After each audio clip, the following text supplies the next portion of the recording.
Leave. Only family is allowed here. My father said that to me at my own sister's wedding, after I had flown from London to Charlotte just to be there. I was standing on the white gravel outside Belmeadow House with my carry-on still in my hand, listening to a string quartet through doors I was not allowed to enter. My mother was standing just inside the foyer, close enough to stop it, and she said nothing. My sister was already in her dress, smiling like I was not even part of the day. 3 days later, my mother called to tell me there was still $39,400 owed on that wedding, and my name was on the guarantor page. My name is Marin Vale. I'm 36, I live in Canary Wharf, and I work in compliance at Helston Pike Advisory in London. I should have known better to trust that invitation. I just didn't know yet how much worse my family had already made it. So when Sable's wedding invitation showed up at my flat in Canary Wharf at the end of September, I knew enough not to mistake it for reconciliation. The envelope was thick, expensive, cream-colored, the kind of Southern wedding stationery that wanted you to feel money before you even opened it. Inside was the formal invitation to her wedding at Belmeadow House, outside Charlotte. Tucked behind it was a note in Sable's handwriting. "It won't feel real if you're not there." That was what got me. Not because it was sentimental, Sable had never been sentimental with me, but because it was specific, personal, the first thing in years that felt like it had been written to me instead of through me. She had built a freelance career out of making other people's big days look effortless, which only made the note feel more personal than I should have trusted. I read it 3 times, standing in my kitchen with the Thames going gray outside the window, and against every instinct I had built to survive my family, I let myself hold one small, stupid hope.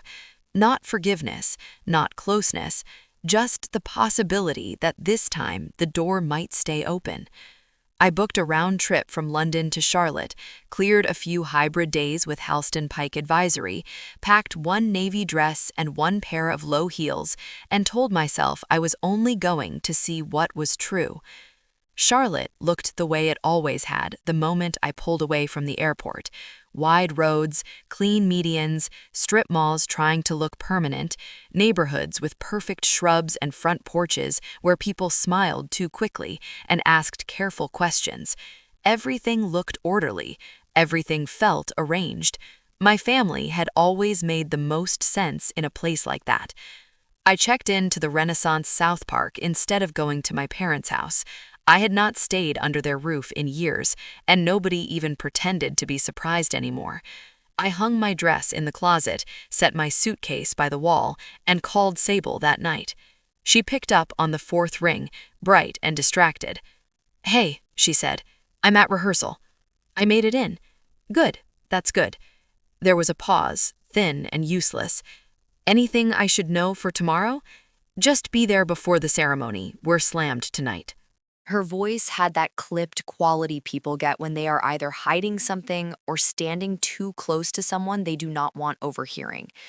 Before I could say anything else, she said she had to go. The line went dead. I stood there in my hotel room with my phone still in my hand and felt the first small shift in the air. The next afternoon, I drove out to Belmeadow House just before guests started arriving. The place was exactly the kind of venue my father loved because it made other people assume things about you. Historic, polished, expensive in a way that did not need to say it out loud. The trees along the drive were wrapped with tiny lights. A string quartet drifted out from inside. Staff in black moved through the entry with practiced efficiency. Guests stepped out of SUVs and sedans already holding champagne flutes. Gideon was standing outside the entrance, not inside greeting people, not near the ceremony space, outside, on the stone path, in the exact position where he would be the first thing I saw and the last thing I got through. He looked at me once, the way you look at a problem you already expected, and stepped forward. "Only family is allowed here." For a second, I honestly thought I had misheard him. I pulled the invitation from my bag and held it up. "My name is on this." "That was a mistake. You need to leave." I looked past him through the glass doors. Lenora was in the foyer, in a pale lavender dress, standing still enough that I knew she had been watching. She did not come out. She did not wave. Deeper inside, Sable was laughing with two bridesmaids, one hand lifted to keep them from wrinkling her dress. "Dad," I said, very quietly, "what are you doing? Today is not about you. Don't make a scene in front of these people." There it was. Not just rejection, placement. He was already setting my role in the story. If I stayed, I was the problem. If I objected, I was ruining Sable's day. If I walked away, they got to keep the version they wanted. I did walk away. I pulled my carry-on back across the pale gravel, every wheel catching on the stones, every note from the quartet still floating behind me as if nothing had happened. I made it to the rental car before I stopped moving. Once the door shut, the silence hit like pressure. I sat there with both hands on the steering wheel and understood that the worst part was not being barred from my sister's wedding. The worst part was that after all this time, some part of me had still come here hoping. When I was 16, I won a scholarship from school. Not life-changing money, but enough that mattered. Enough that there was a small ceremony and a printed program with my name in it. Lenora had said she would be there. That morning, Gideon decided Sable needed a ride to a dance tryout instead, because this could be her chance. I took the city bus to school in a dress I had pressed myself. The next morning, the scholarship notice I brought home was stuck crooked on the side of the refrigerator. Sable's dance schedule was dead center. Sitting in that parking lot outside Bell Meadow House, I knew exactly why the memory had come back. The door in front of me had changed. The structure behind it had not. That night, I called Talia. She did not ask whether I had cried.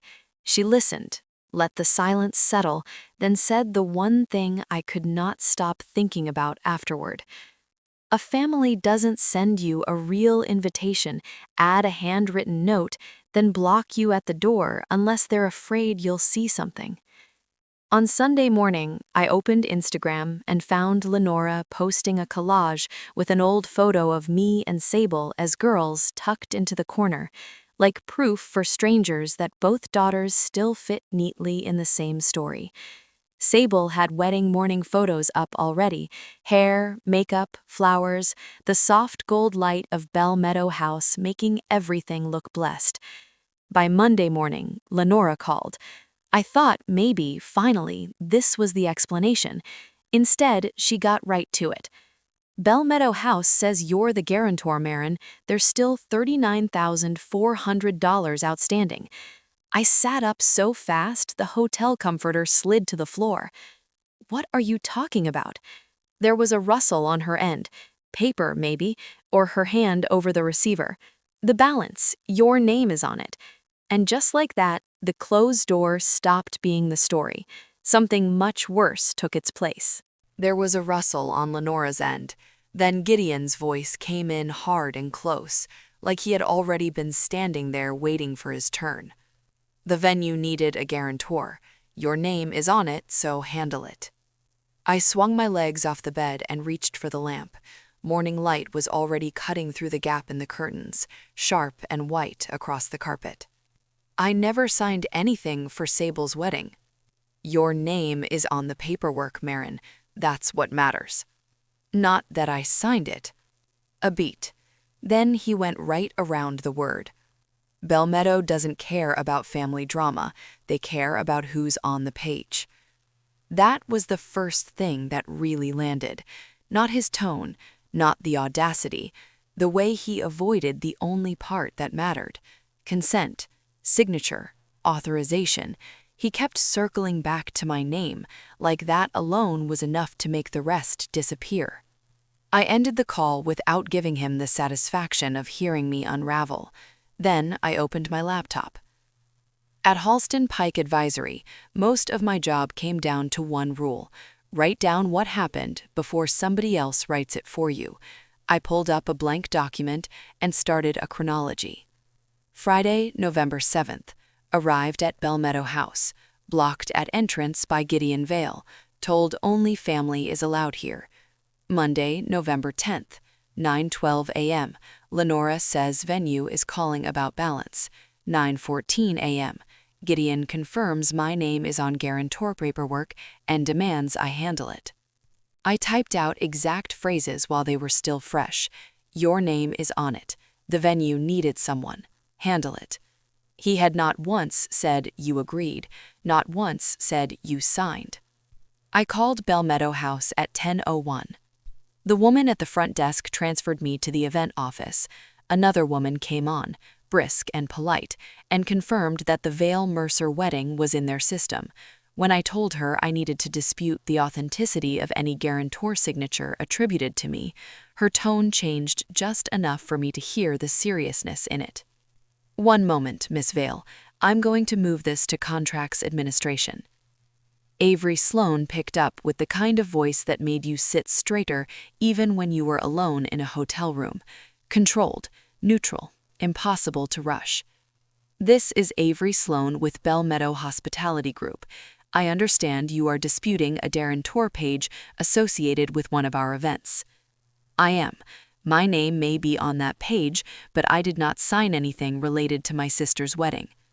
I can't review document contents by phone before identity verification, but I can tell you that our event packet includes a guarantor page bearing your name. If you want a formal review, I'll need a written dispute request and a copy of your government-issued identification. So there is a guarantor page. There is a guarantor page with your name, yes. I wrote her email down word for word while she gave it to me. As I drafted the dispute request, old memories kept surfacing in flashes that made too much sense now.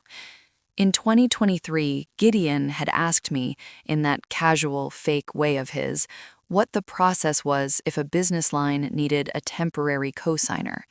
I had shut that down so fast he laughed it off. When Avery's email mentioned supporting identity documentation, I remembered that Lenora had once kept photocopies of my old passport and tax packet in a file box upstairs, back when I still lived at home, because paperwork should stay organized. And when I typed event packet into the subject line, I heard Sable's voice from years earlier, teasing over Thanksgiving that I was the only person in the family weird enough to enjoy reading paperwork. I did not enjoy it. I just understood what happened to people who didn't.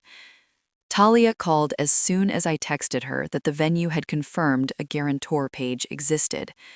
"Read me the draft," she said. I did. She cut in twice. "Take out the sentence that says, 'This has caused distress.' They don't need your feelings, they need your position." Fine.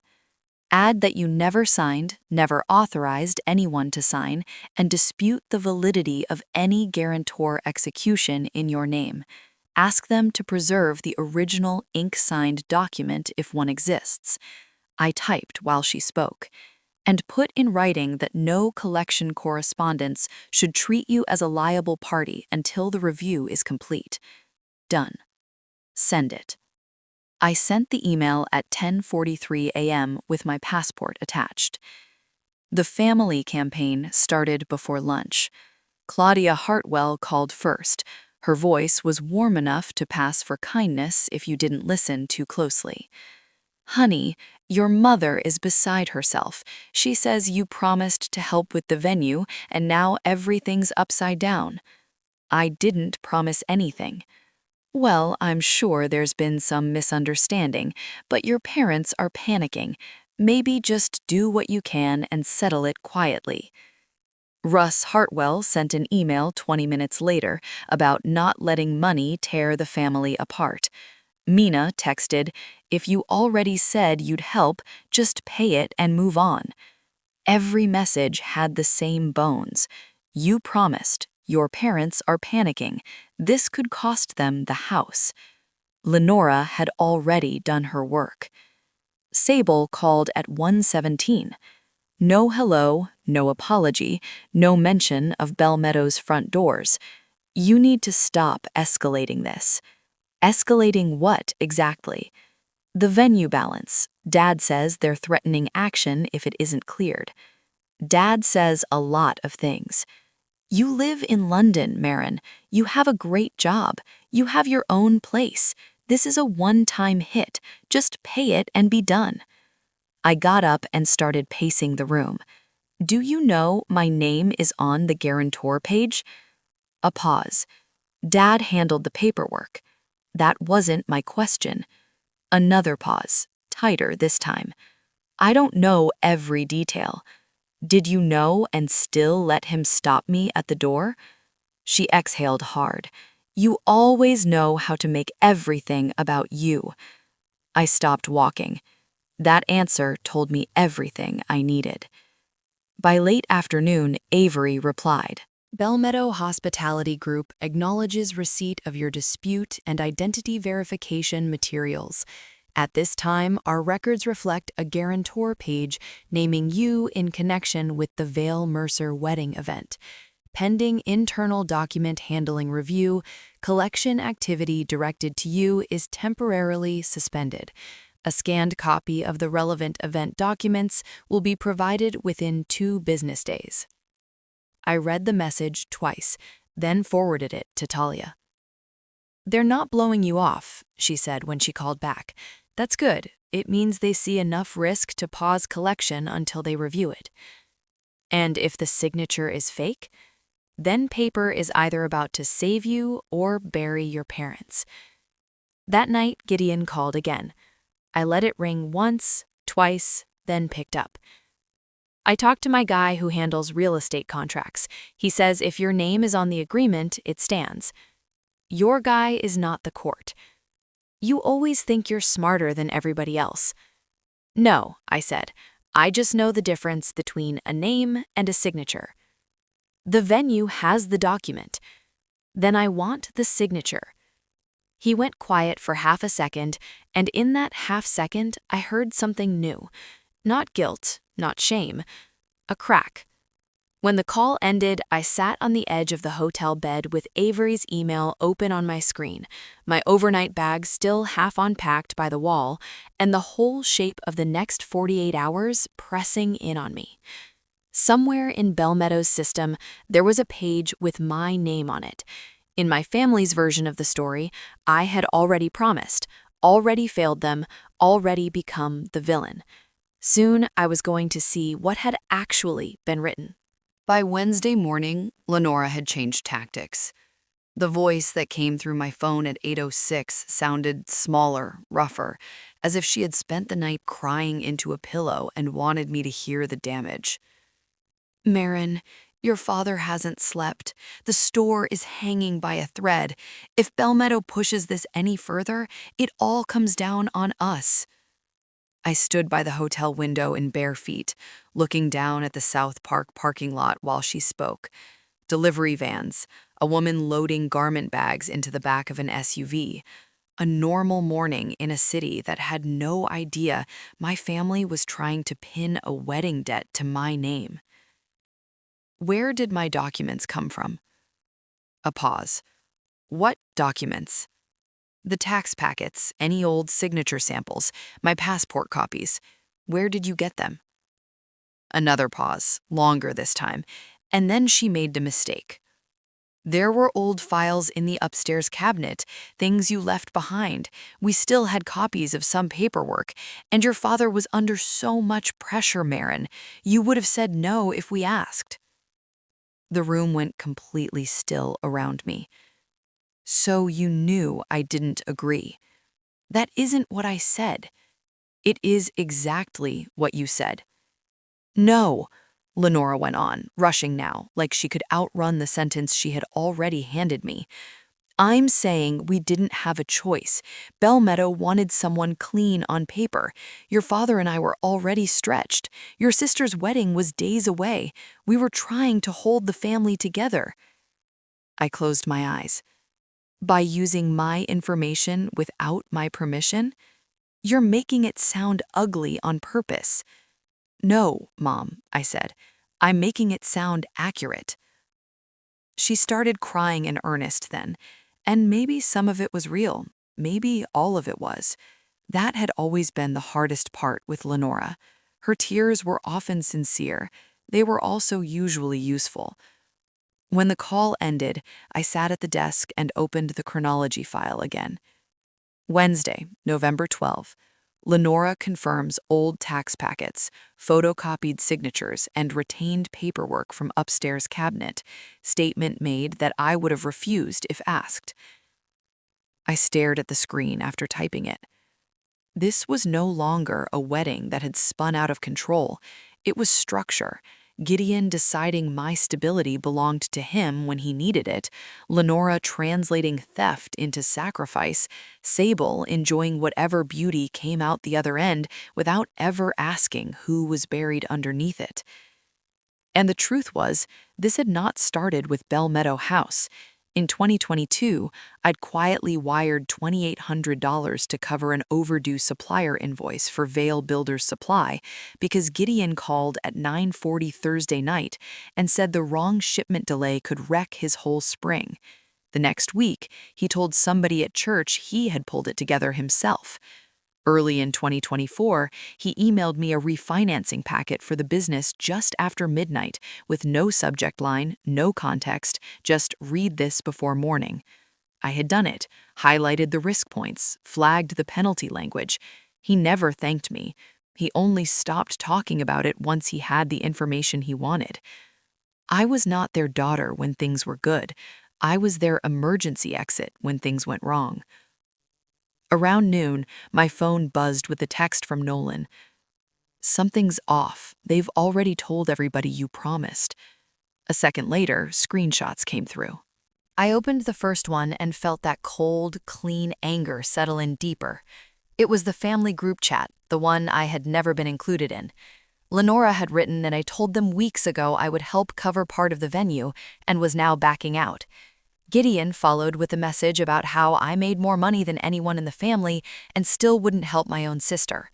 Sable had written, "She's always had a problem when something isn't about her."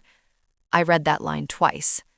Claudia asked whether someone needed to sit me down and talk sense into me. Russ wrote that family should handle things privately before outsiders got involved. Mina chimed in with a prayer hands emoji and something about pride destroying families faster than money ever could. They had built a courtroom before I even saw the evidence. I called Nolan. "You did the right thing." I figured. His voice was low, careful. "Aunt Lenora's been on the phone nonstop. Same story every time. You promised, now you won't help. Your dad's under pressure, Sable's devastated." How many people have seen this? Most of them. And there's something else. I waited. Owen asked after the wedding who was carrying the venue balance because he was trying to sort some vendor-side stuff from his side. Sable told him one time that your parents had it handled. Another time she said you were helping with part of it. I only noticed because it didn't match. That mattered more than I wanted to admit. You think he knows anything? I think he knows something doesn't line up. After I hung up, I forwarded the screenshots to Talia. She called back 5 minutes later. "Okay," she said, "we now officially have 2 wars. Documents and narrative." Exactly. If you win the paper trail and lose the room, half that family will still call you cold for the next 10 years. If you win the room and lose the paper trail, none of the rest matters. So the order is the same. Lock the documents first, then decide what to do with the people. I leaned back in the chair. I hate that you're right. You always hate that I'm right. That made me laugh once, briefly, and I needed it. After we hung up, I pulled Sable's handwritten note from the invitation envelope again. "It won't feel real if you're not there." A week earlier, I had read that as longing, then as guilt. Now it looked like something else entirely. A layer of cover, a little handwritten shield she could hide behind later if anyone ever asked whether I had been included. Maybe she had told herself that inviting me counted as decency, even if she stood inside the building while I was kept outside it. The note had not opened a door. It had decorated a lie. Thursday afternoon, Gideon called again. I almost let it go to voicemail, then answered anyway. Did you get some rest after threatening your daughter with a forged contract? His exhale came through sharp. Don't start with the dramatics. You understand what needs doing, so just do it. That was the moment everything clarified. Not because of what he said, because of how ordinary he made it sound. Not like a man cornered, not like a father ashamed, like someone reminding me to take care of the mess the way I always had. Read this packet, fix this notice, wire this payment, quietly. You really thought I'd just absorb this, didn't you? I thought you had enough sense not to blow up your own family over paperwork.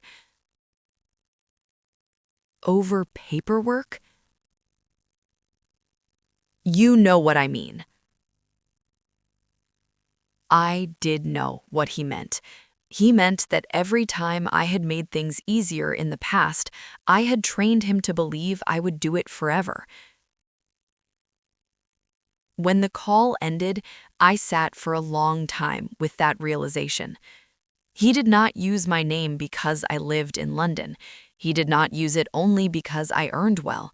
He used it because my whole life had taught him I would carry what they dropped before I let it shatter in public. At 4:38 that afternoon, Avery Sloane's email arrived. The subject line was plain: relevant event documents attached. No drama, no apology, just one PDF. I did not open it right away. My phone was still lighting up with people who had already decided who I was. Nolan's screenshots were still open on my laptop. The invitation with Sable's note sat beside them, looking suddenly cheap despite how much it must have cost. For the last 3 days, I had been moving through versions of the story other people told: the dutiful daughter, the selfish sister, the cold one in London, the woman who had promised and lied. Now the paper was here, and whatever had actually happened was about to stop being a story and start being visible. I opened the PDF the next morning with my passport already on the desk beside my laptop. The first few pages were exactly what I expected, and somehow worse for it. Belmeadow's event summary was polished, itemized, and expensive in a way that made denial impossible. Estate rental, ceremony coordination, premium reception package, floral upgrade, specialty lighting, expanded bar service, lounge furniture, additional tenting contingency. It was not the kind of wedding you pulled together with family savings and a few careful compromises. It was the kind of wedding you built to look effortless while money bled underneath the floorboards. I kept scrolling until I hit the guarantor page. My name was there in clean print, Marin Vale, beneath language stating that the undersigned accepted responsibility for any remaining balance if the contracting parties defaulted. Below it sat a signature that was almost mine. Almost. I pulled the passport closer and looked from one page to the other. The venue signature slanted too sharply to the right. The opening M dragged in a way mine never did. Whoever wrote it had copied the shape, but not the rhythm. The connection between the A and the R was wrong. The final E trailed off too neatly. It was good enough to fool someone who had no reason to question it. It was not enough to fool me. That is not mine. I said it out loud to an empty hotel room because I needed to hear it in the air. Talia answered on the second ring when I called. I have it. How bad? Bad enough that I know exactly what they did. I sent her the file and propped my phone against the lamp. By the time her face appeared on screen, I had the guarantor page and my passport side by side. She leaned in. Yeah, no, that is not your signature. It's close. Close is not the standard. That steadied me more than comfort would have. We spent the next 40 minutes tightening my follow-up packet to Avery Sloane. I disputed any enforceability of the guarantor page as to me, repeated that I had never signed or authorized anyone to sign on my behalf, requested preservation of any original ink-signed document, and asked that Bellmeadow review the chain of custody for the page. I attached the passport signature page again as verified reference. While I typed, Talia kept the practical side of the thing moving. Do not over-explain. Do not insult your family in writing. Do not let them make this sound emotional. Keep it factual and narrow. I know. I know you know. I'm reminding the version of you that grew up there. Before I hit send, I asked the question that had been needling me since Azri first confirmed a guarantor page existed. How does a venue this expensive just take a page with my name on it and not verify me? Because they're not a bank, Talia said. They're a hospitality group. If the contracting family already has an event packet open and a father of the bride walks in saying he's completing required paperwork, a busy event office may check completeness, not identity. Sloppy does not mean impossible. That answer made ugly sense. I sent the packet just after 10. Avery replied that afternoon with exactly the kind of language I would have used in her position. Bellmeadow Hospitality Group had initiated a signature and document handling review. Collection activity directed to me would remain suspended pending that review. No final determination had been made. It was professional, careful, and somehow more validating than outrage would have been. Nobody at Bellmeadow was calling this a misunderstanding anymore. They were reviewing a problem. An hour later, another email landed. Not from Avery, from Kara Whitlock. Her message was short and clearly written by someone trying to be helpful without stepping outside her lane. There's one detail I think legal will ask about, and I wanted you to have it early. The guarantor page was not submitted through our digital system. An older gentleman delivered the paperwork in person in late September and said he was finishing the packet for the family. I remember him because he signed one page at the counter and said he had to leave for a vendor meeting. I read that line 3 times. Not digital, in person, signed at the counter. Gideon had not merely sent my name into the world. He had stood in front of another adult human being, taken a pen in his hand, and written it down like it belonged to him. My phone buzzed again. Nolan. Got more. The screenshots he sent were from a side thread off the family group chat. Lenora was organizing a brunch for Sunday at Claudia's house and calling it a family conversation to help Marin calm down and see reason. In another message, she wrote that everybody needed to stay composed because I might come in angry and defensive. She was staging me before I even arrived. Then Nolan sent one more. Owen asked Sable last night who was actually standing behind the Bellmeadow guarantee. She snapped and told him not to kill her mood any more than it already was. I called Nolan. He's asking now? Yeah, he didn't sound happy. Did she answer? Not really. First she said your parents had the venue handled. Then she got mad and said you were helping with part of it. Same thing as before, different versions.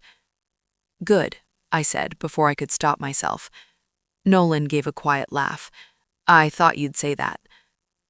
After I hung up, I took Sable's note out of the invitation envelope again.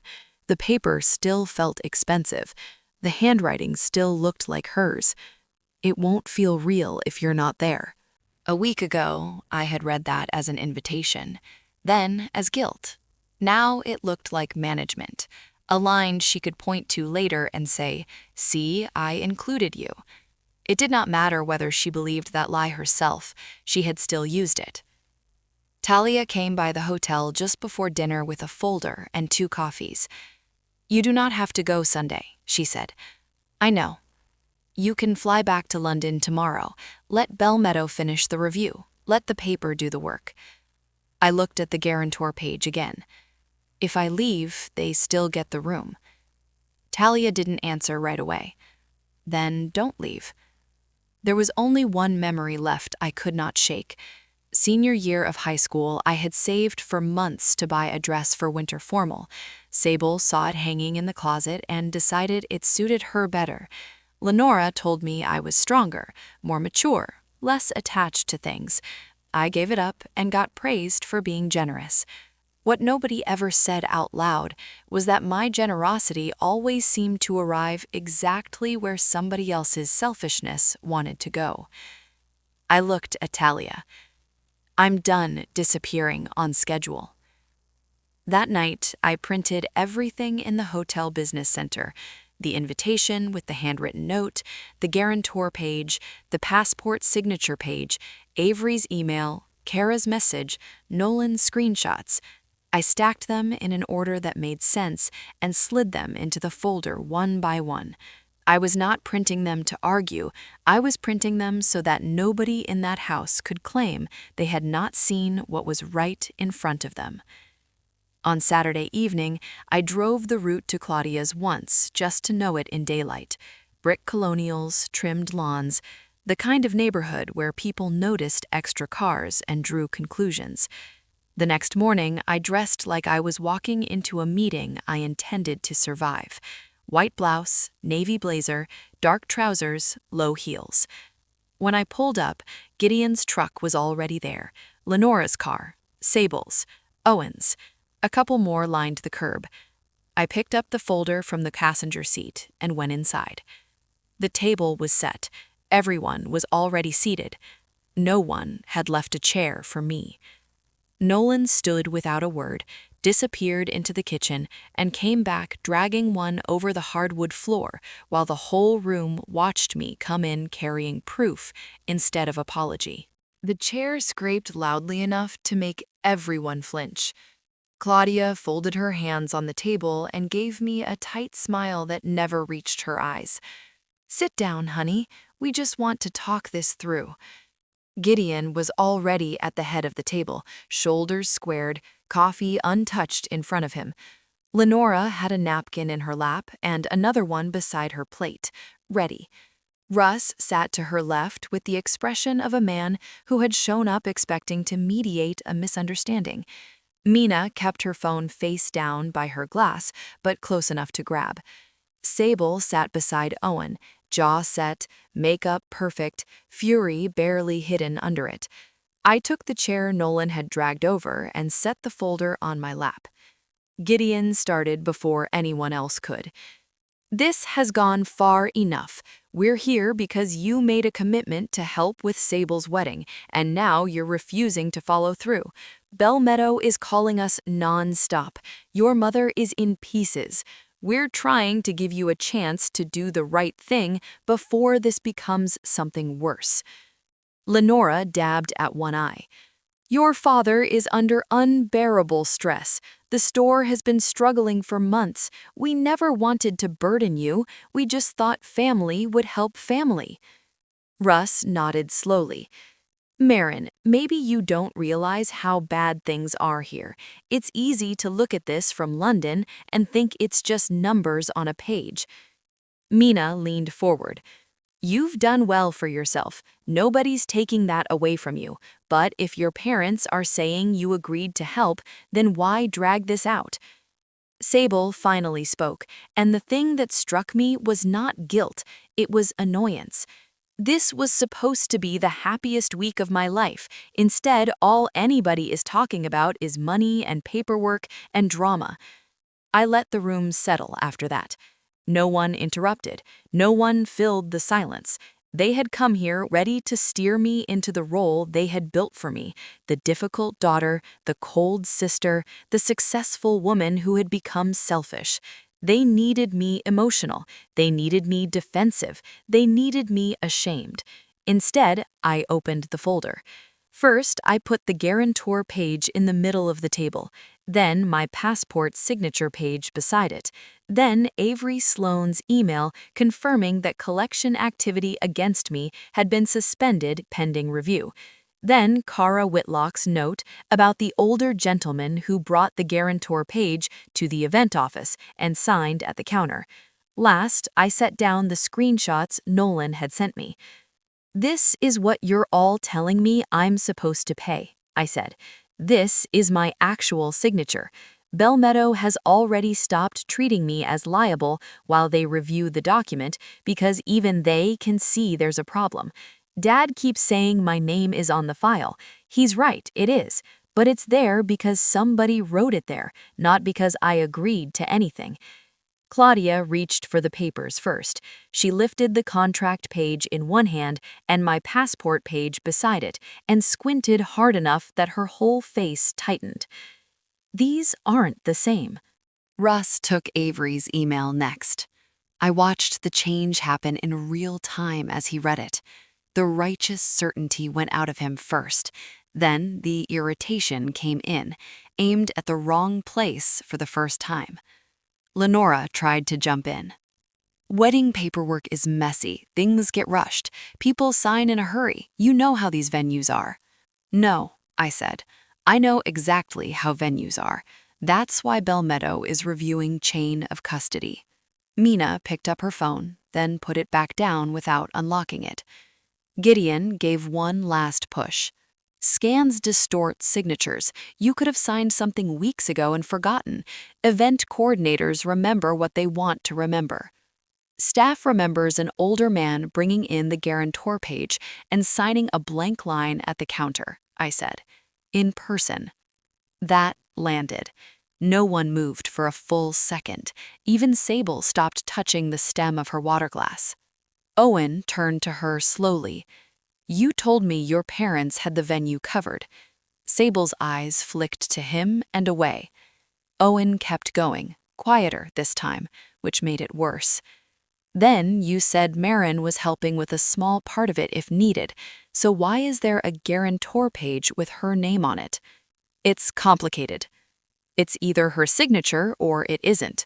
You don't understand my family." "No," he said. "I don't think I do." Lenora made a sob somewhere between a sob and a gasp. "We were desperate. Your father and I had no clean credit left. Bellmeadow needed a guarantor. We didn't know what else to do." I looked at her. "You knew exactly what to do. You could have called me and asked. You would have said no." "Yes," I said, and that would have been the end of it. That was when Russ pushed back from the table. "Lenora, did you tell all of us she had already agreed?" Lenora's mouth opened, then shut. Claudia lowered the papers to the table like they had turned hot in her hands. "You looked me in the eye and said she promised." Gideon still tried once more. "This family is falling apart over a page." "No," I said. "This family is falling apart because you thought my name was yours to use." And finally, he had nothing. No anger, no comeback, no sermon about family. He just sat there staring at the guarantor page as if he had never seen it before in his life, even though he knew every inch of it better than anyone else at that table. I kept my voice even. "I never signed that page, so I have no legal or moral responsibility for that balance. I flew from London to be at my sister's wedding and got stopped at the door because you were afraid I'd find out what you had done. And I am done being the person this family expects to stay quiet so everybody else can keep pretending they're decent." I gathered the papers back into the folder, one by one. No one tried to stop me. Outside, the November air was cold enough to sting. I made it halfway down Claudia's front walk before Nolan came after me. "That was brutal," he said, but in a way that sounded almost impressed. I opened the car door. "You okay?" "I don't know yet." He shoved his hands into his jacket pockets and glanced back toward the house. "Owen just told Sable he wants every wedding invoice, every balance, everything today. He does not look like a guy who's going to let this go." "Good," I said, and meant it. Bellmeadow's final email came 3 days later, on Wednesday, November 19th. Following signature comparison against verified identification, review of document handling, and review of event office records, the guarantor execution attributed to Marin Vale cannot be enforced against her. Collection activity directed to me was closed. Liability reverted to Gideon Vale and Lenora Vale as the primary contracting parties. No drama, no flourish, just a clean reversal. On paper, it was over in 4 lines. In real life, it was only just starting to settle into everybody it touched. 5 days after that, Gideon called. His voice sounded older than it had ever sounded to me. "There's more." I didn't answer right away. "The specialty tenting and upgraded chairs. Another agreement. About 5,800. I used your name there too." I sat at my kitchen counter in London after I got back, phone pressed against my ear, the city dark outside the window. "Why are you telling me this now?" "Because they found it. Because they're rolling it in. Because I thought if I could get through the venue piece, maybe the rest would hold." That word did something to me. Hold. As if the whole structure had always been built from things other people carried for him. By December, Vale Builders Supply had started selling off inventory and a few pieces of equipment to make the first payment. Gideon did not go under, but he lost the posture that had kept him upright for years. The man who had once spoken like everybody else lived inside his weather no longer controlled the room he walked into. Lenora started working part-time at a Harris Teeter near South Charlotte in January. I heard that from Nolan before I heard anything from her. Claudia texted an apology that was plain and awkward enough to be real. Russ sent one too, shorter and angrier at himself. Mina went quiet for almost 2 weeks before writing that she should never have sent what she sent. None of it fixed anything. That was the part people always seem to misunderstand about apologies. They can be correct without being reparative. Owen canceled the Bali honeymoon. Part of the deposit was lost, part of what remained went to cover a vendor balance. He did not walk out on Sable, not then, but he demanded full access to every wedding expense, every card statement, every outstanding amount. He told her that what shook him was not just the debt, it was that an entire wedding had been propped up on a lie written in somebody else's name. In early January, Sable called me crying for real this time, none of the bridal brightness left in her voice. "Can you talk to Owen?" "No. Just tell him I'm not a bad person. Tell him it got out of control." "You need to tell him the truth," I said. "I'm not your translator anymore." By the end of that month, a handwritten letter from Lenora arrived at my flat. It was only a page, the neat, slanted writing I knew from grocery lists and permission slips, now trying for honesty. She wrote that she was learning there was a difference between asking for love and assuming access. I left it on the kitchen table for 2 days before I folded it back into the envelope. In early February, Gideon called once more. No threats, no bluster. "I thought you'd handle it," he said. There it was. Not the money, not Belmeadow, not stress. The truth underneath all of it. "I know," I said, "and that's why you did it." When the call ended, I stood by the window and watched a train slide over the tracks toward Canary Wharf, all that ordinary motion carrying on exactly as if my family had not just spent months proving what I had meant to them. I went back to work. I took the DLR like always. I reviewed contracts, sat in meetings, made tea in my own kitchen, and looked out at the river in the evenings. Nothing about my life suddenly turned magical. I did not get closure in one clean emotional package tied with ribbon. What I got was smaller and better. For the first time in my life, my name was no longer something my family could reach for when their own choices caught up with them. I did not win in any dramatic, shining way. I just set down a weight I had been told for years was mine to carry. If you have ever been the daughter who was expected to be the reasonable one, the capable one, the one who could absorb the damage and keep everybody else comfortable, then you know why some no's take years to say. And if this story hit home for you, tell me in the comments. I read them. I really do.